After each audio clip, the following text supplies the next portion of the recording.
iPhone 10s, and this is the new one that is known as the iPhone 10s Max, or you can call it the iPhone XS. And this is the 256 gigabyte variant, and as you can see, it's in this gold color, so that means this is in the new color variant. Again, in terms of looks, the older iPhone, this is the iPhone X or the iPhone 10 that I have. It's very similar to this one. So let's quickly have a look at this one, and we'll also compare it with some other phones. For example, I have the Note 9, etc., to see the physical size difference.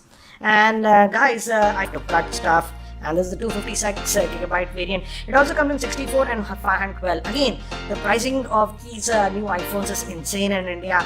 The base variant, that is 64 GB for this XS Max, starts at 1,10,000, you could say. This 256 gigabyte variant is for 1,25,000, and the highest variant that comes with 512 will be 1,45,000. So certainly very, very expensive. And says designed by Apple. In California, it says hello. Some paperwork, basic stuff that gives you an idea that the phone also in other languages, Chinese and whatever. And we also have the SIM ejector tool and some Apple stickers. So that's what you get in the box. Let me keep these things to the side. So let's just take out this, and again you just pick it up and you can have a look. I thought it would be really, really huge, but to be frank, it's not that huge. And this is the new color. Let me just peel this off, and this is nice too. See how it comes out. So yeah, this is out, and we'll come back to the device later. But again, definitely it looks like gold. So again will be personal preference. Apart from that, it's also in this white color and also the space gray color. So let me keep this to the side, and you get the earpods in this one. And one thing you'll notice that now the 3.5mm dongle is actually missing. It's not supplied in the box. Now you have to buy that separately. And I'm very annoyed with Apple because of that. They're charging a bomb for this. They should have included. But now with these new iPhones, they have actually removed that. And that's a separate accessory that you need to buy. So that's what it is. And again, this is the power brick, guys. And again, I'm saddened by this one. This is again a slow power brick, just a normal one.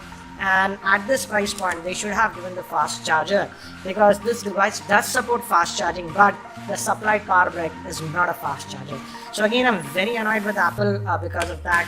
They're charging a crazy amount. Why not give these simple accessories with this one? So anyways, that's for the box. So let's have a look at this one, and again, let's see, it's big. Let's bring this Note 9 and let me put it side by side. In fact, in length, as you can see, I'm surprised that it's actually smaller than the Note 9, but in terms of width, let's see, it's almost the same, both of them. So yeah, it's slightly smaller than the Note 9, that is. So yeah, that's what it is. Let me give you a physical overview. On the top, actually we have nothing, but one antenna band is actually visible on this one. Let me zoom in. As you can see the antenna band on this yellow one, and one more antenna band over here.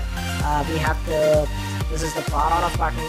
This is the SIM tray. Again, guys, regarding the SIM tray in India also, this is the same variant that will be sold. Now this new iPhone support dual SIM, but as you can see, you have only one slot for a regular nano SIM. The second SIM would be eSIMs, but again, there are some other variants that's available in China, and I believe even in Hong Kong, that actually come with dual SIM slot. This also supports dual SIM, but the second SIM would be eSIM. We also have one more antenna band here, bottom event for the speakers. One thing I've noticed immediately is here, if you look at the original iPhone 10 year half, as you can see, the volume, these were symmetrical, but here it's not symmetrical. We have just one less hole over here, and Apple says they have improved the speakers. Again, it has that stereo speaker setup, and here we have the volume rockers, and this is for putting on silent and stuff. So apart from that, nothing. From the back it will look like the same, but Apple says they have improved the camera. It's still a 12 megapixel dual camera setup, and just says iPhone. Nowhere it says actually iPhone 10X Max, and even on the box, as you can see here, it just says iPhones. So that's the physical overview. Let's try to actually power this on for the first time. I hope it has I have the Apple logo, and guys, I will just set it up. In the meantime, here are the specs for the iPhone XS Max. This has a 6.5-inch Super AMOLED screen in the 19.5:9 aspect ratio, which comes to a PPI of about 458 PPI. The smaller regular version has a 5.8-inch screen. It has the new Apple A12 bionic chip, which is a 6-core chip, and it's divided into actually two parts. The first is two high-performance core, and the second is the power-efficient quad core. Moving to the camera, it's a dual 12-megapixel camera. The main camera is a 28mm at f1.8, and the telephoto lens is 2x zoom at 52mm, and that has an aperture of f2.4. The front-facing camera is actually a 7-megapixel, and it has a 3174 mAh battery. So guys, I've just finished setting up this device, and to give you an idea about this size, let me unlock my iPhone 10, and as you can see, this is the difference that you'll notice between the regular iPhone and the Max. They have a little bit of weight, but I won't say it's very heavy. That would be very difficult to type, but yeah, definitely it will take some time for you to actually get used to it. Anyways guys, let's just dive into the settings, and one thing I've noticed is that by default, let's go to the display, it's keeping this True Tone on, and I have, as you can see, I've disabled it, and now I frankly like the colors a little bit more. It's a lot more whiter, and again it's having the new A12 bionic chip.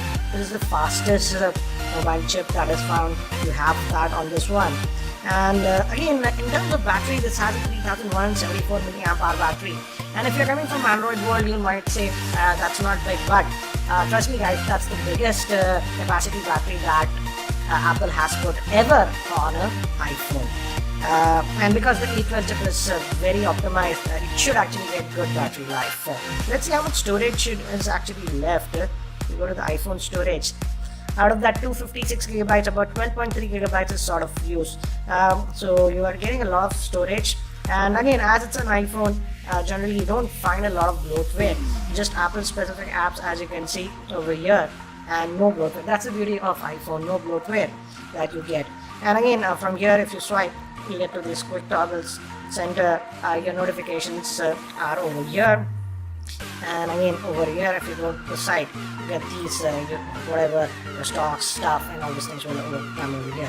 And again, it also has the Face ID. And let's test it. Apple says it's faster than even the regular iPhone 10. And as you can see, it looks almost the same, to be frank. And again, it's very smooth in general operations, as you would expect. Out of the camera. So I'm going to allow that. I'm just going to disable this live photo. And obviously, as you can see, it's the similar iPhone interface that you have seen earlier. The device is also tap to focus, and we also have the 2x zoom with this one. And yes, obviously we also have the portrait mode with the lighting effects. As you can change the lighting effects here like this. So that's what it is. But according to Apple, at least